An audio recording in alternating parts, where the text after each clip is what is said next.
He's put me over here. They hear it up, I know they do.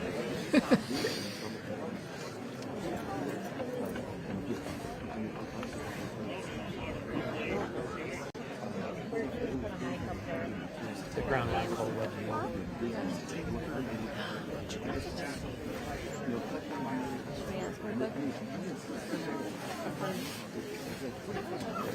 Yeah.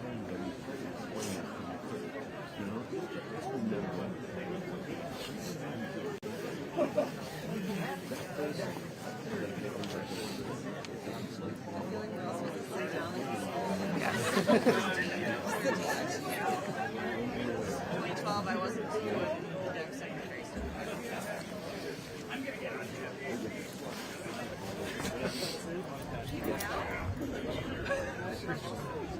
I put it on. You hear it? I put it, it wasn't hard to play right there, so it was oh yeah. Missing all those names.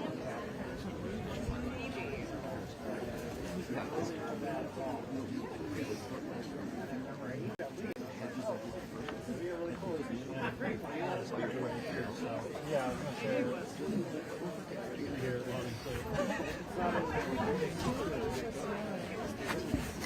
Get the wives in there. no, I just like I was putting the net on and I was just horrified. Wish I would only.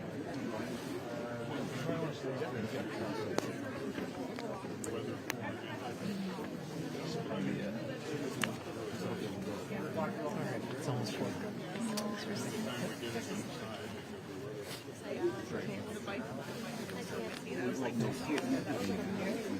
Good afternoon. Welcome to Rock Lighthouse for the 40th annual Edmund Fitzgerald Memorial Beacon Lighting, marking the 50th anniversary of the ship's sinking. We extend our heartfelt thanks to all of you joining us today, both here and in person or watching online. This year marks 50 years since the Edmund Fitzgerald embarked on its final journey across Lake Superior. While the Fitzgerald is among the most well-known shipwrecks of the Great Lakes, it is also sadly the most recent to result in loss of life. Lake Superior, the largest and most treacherous of the Great Lakes, holds approximately 350 shipwrecks, with around 50 of those resting in Minnesota waters. Across all the Great Lakes, it is estimated that as many as 10,000 shipwrecks lie on the lake beds. Now, before we proceed with our ceremony, we have a special guest who would like to honor the crew of the Edmund Fitzgerald. Please join me in welcoming Congressman Pete Stauber.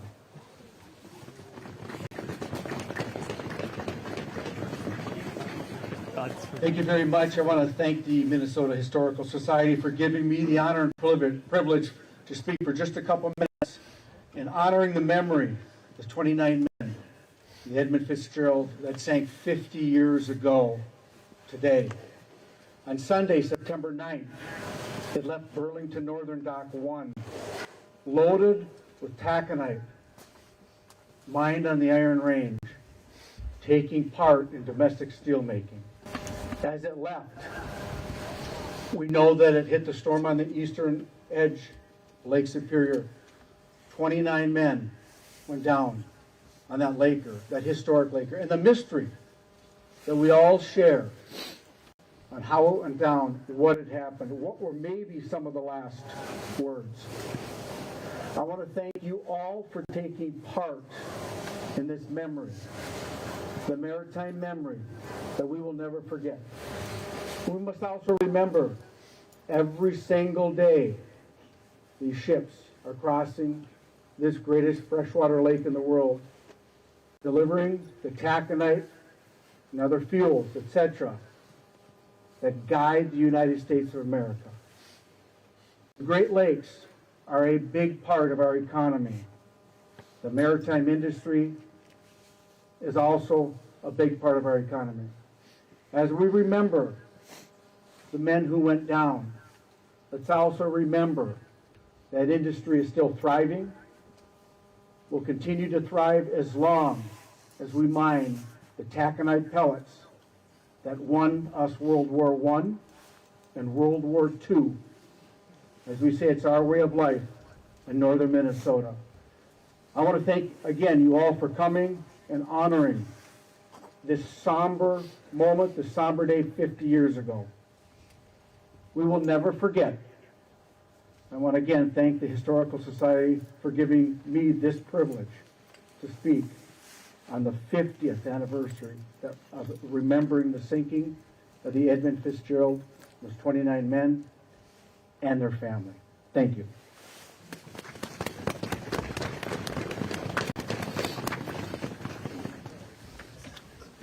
Thank you, Congressman Stauber. Now I have the honor of welcoming back to Split Rock Lighthouse the man who started this ceremony 40 years ago today. Please welcome former Split Rock Lighthouse manager, Lee Radzak.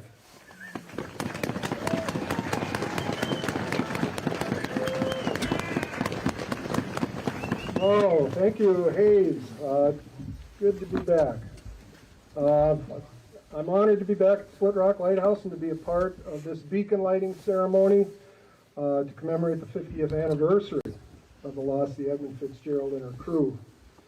I retired from my position at Split Rock back in 2019, and although I do get back to the light station a few times a year to visit, I have not been back for the November 10th ceremony in 7 years. I'm pleased to see how this event continues to resonate with so many of you, and how Hayes Scriven, the Split Rock staff, and the Minnesota Historical Society continue to be respectfully honor the crew of the Fitzgerald and all the other victims of the ships that have perished on Lake Superior. I am often asked how and why I began this tradition of lighting the beacon back on the 10th anniversary of the sinking of the Fitz. It began simply as my personal tribute to the lost mariners of Lake Superior and the Fitzgerald. In 1985, the historic site and the surrounding state park were much different than today. While all the historic light station buildings were the same, it was a very quiet place in November and during the winter. There was not yet any development in the state park. There were no roads, no campgrounds, no trails anywhere between here and the Split Rock River. The summer tour guides had left for the winter in mid-October, and the visitor center had not yet been built yet. After the fall color crowds left, it was mainly just the parking lot, the historic light station, and my family living here mostly alone until May. November 10th, 1985 was a cold, misty Sunday. That afternoon I was driving home from a grocery run to Silver Bay when I heard Gordon Lightfoot's tribute song to the Edmund Fitzgerald on the car radio. As I reflected on the fact that it was the anniversary of the loss of the Fitz and that 10 years earlier she had sailed right past Split Rock the night before on November 9th, heading out into that growing storm, I thought, I have the keys to a working lighthouse that is so closely tied to the Fitz's history, and that lighting the beacon would be a fitting tribute to not just the crew of the Fitzgerald and to all the other sailors lost on the lake, but also to the dozens of lighthouse keepers who had kept Split Rock's beacon lit during stormy weather for 59 years. Lighting the beacon in 1985 felt so fitting that I did it again the following year, and some of our local neighbors took notice and stopped by. By the late 80s, it had already become sort of a small tradition, and more people began showing up. By then, the visitor center had been built, and the event continued to grow in popularity. By 1990, we added the bell ringing ceremony, known as the Muster of the Last Watch, which was also being done at the Mariners Church in Detroit and at the Great Lakes Shipwreck Museum on the east end of the Lake Superior at Whitefish Point. For the next 33 years, I had the honor and the privilege to continue this tradition each November. Again, thank you for the opportunity to participate in this event. Thank you.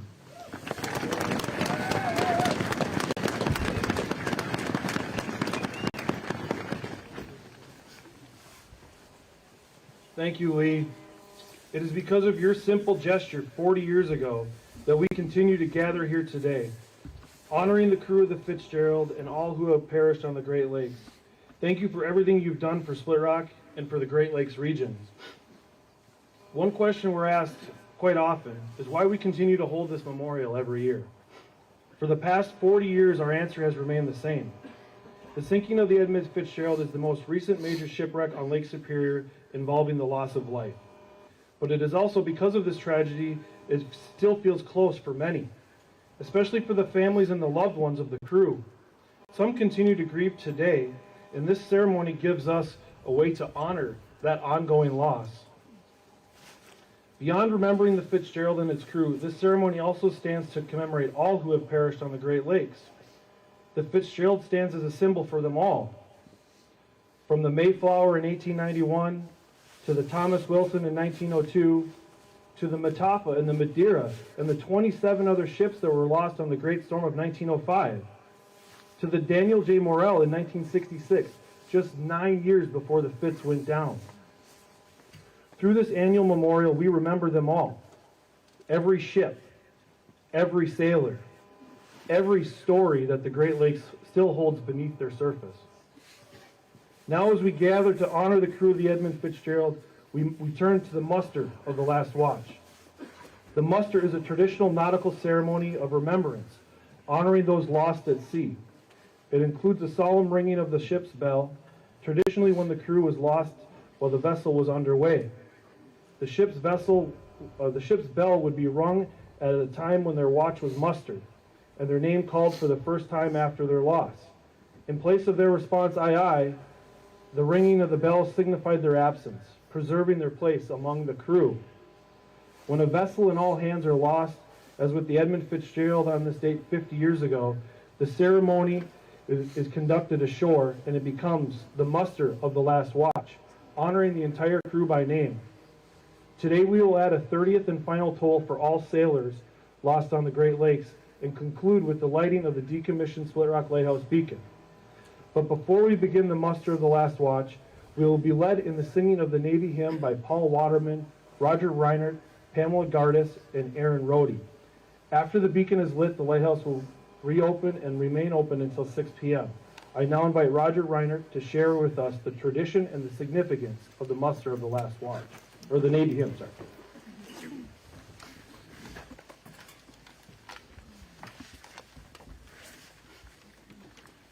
Hello. As Hayes mentioned, my name is Roger. I am joined by Paul, Aaron, and Pam. We come together once a year to form the Lighthouse Quartet and participate in this solemn memorial. Inscribed on a small plaque given to President John F. Kennedy and kept in the Oval Office is an opening to an old Brayton fisherman's prayer.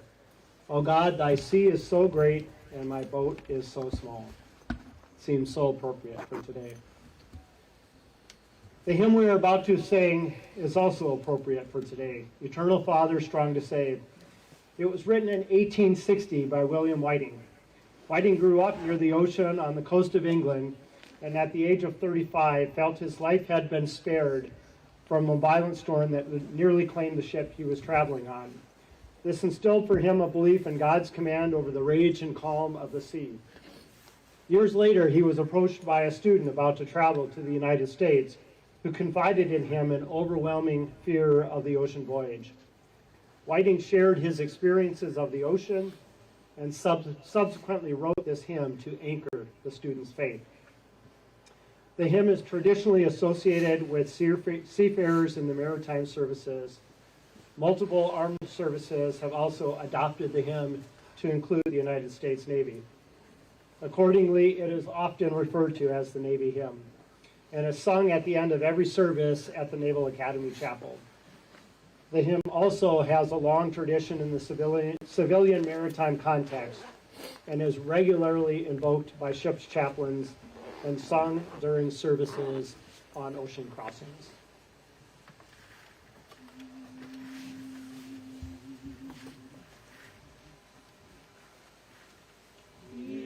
Eternal Father, strong to save, whose arm hath found the restless wave, who bids the mighty oceans deep its own appointed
We will now muster the last watch of the Edmund Fitzgerald.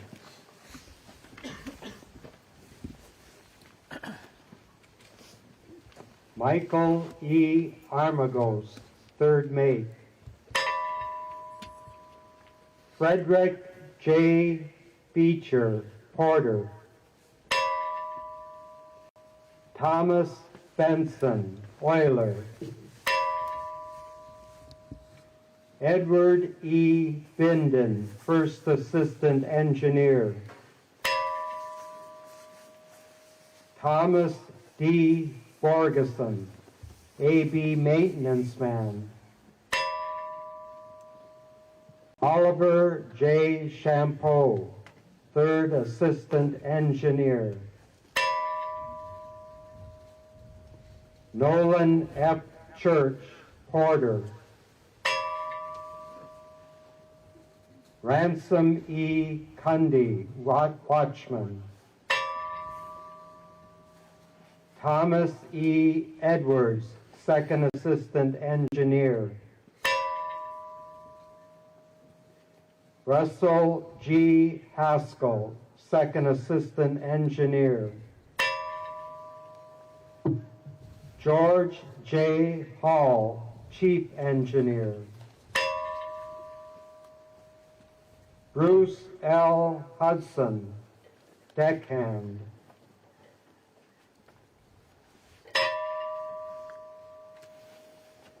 Alan G. Coleman, 2nd Cook. Gordon F. McClellan, Wiper. Joseph W. Mazie, Specialist Maintenance Man. John H. McCarthy, 1st Mate. Captain Ernest M. McSorley, Master. Eugene W. O'Brien, Wheelsman. Carl A. Peckel, Watchman. John J. Povich, Wheelsman. James A. Pratt, 2nd Mate. Robert C. Rafferty, Steward. Paul M. Ripa, Deckhand. John D. Simmons, Wheelsman. William J. Spengler, Watchman. Mark A. Thomas, Deckhand. Ralph G. Walton, Oiler.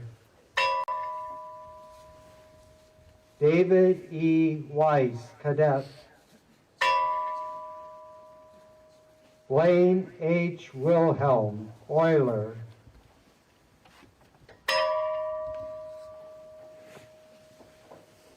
And a final toll for all the lost sailors on the Great Lakes.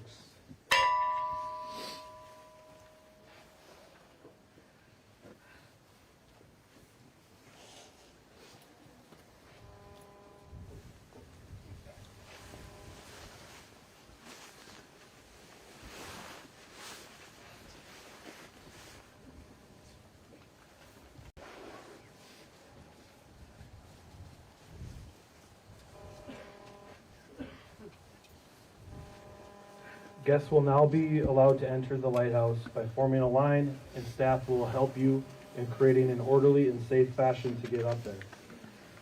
On this 50th anniversary, we may light the light of Split Rock Lighthouse to continue to shine in remembrance of those 29 men lost abroad aboard the Edmund Fitzgerald, and to all those that have lost on the Great Lakes. Thank you for joining us tonight.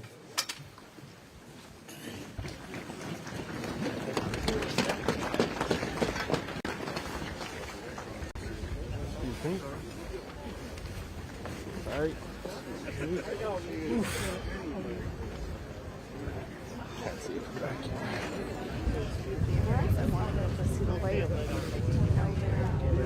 Yeah. I don't see it. Well, is it?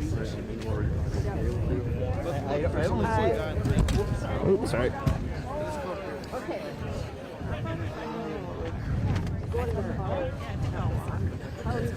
Yeah,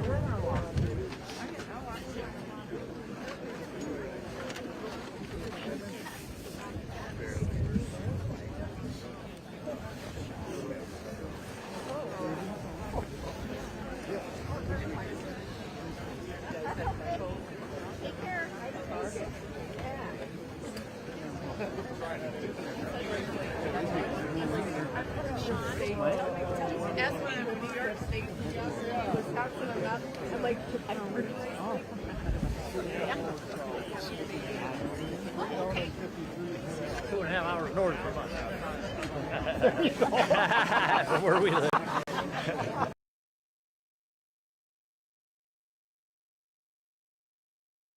I feel at home at night. Times. Can't even count how many times.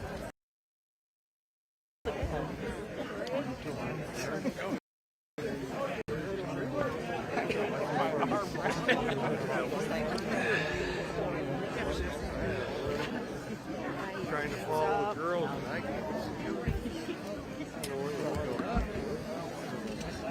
He's in a fast fight now.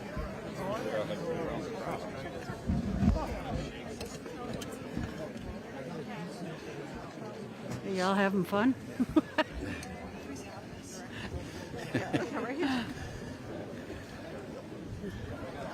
can see the glow of it now from yours. Yeah, I can. Right after the ceremony was over, I went up and you could see a little, but not like we're gonna see it a half hour. No, because that's a they're from the backside.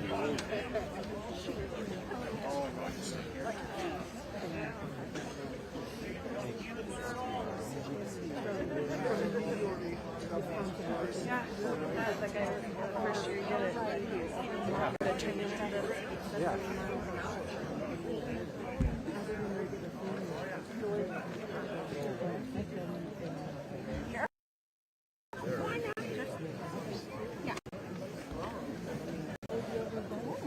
Did they grab a bouvet?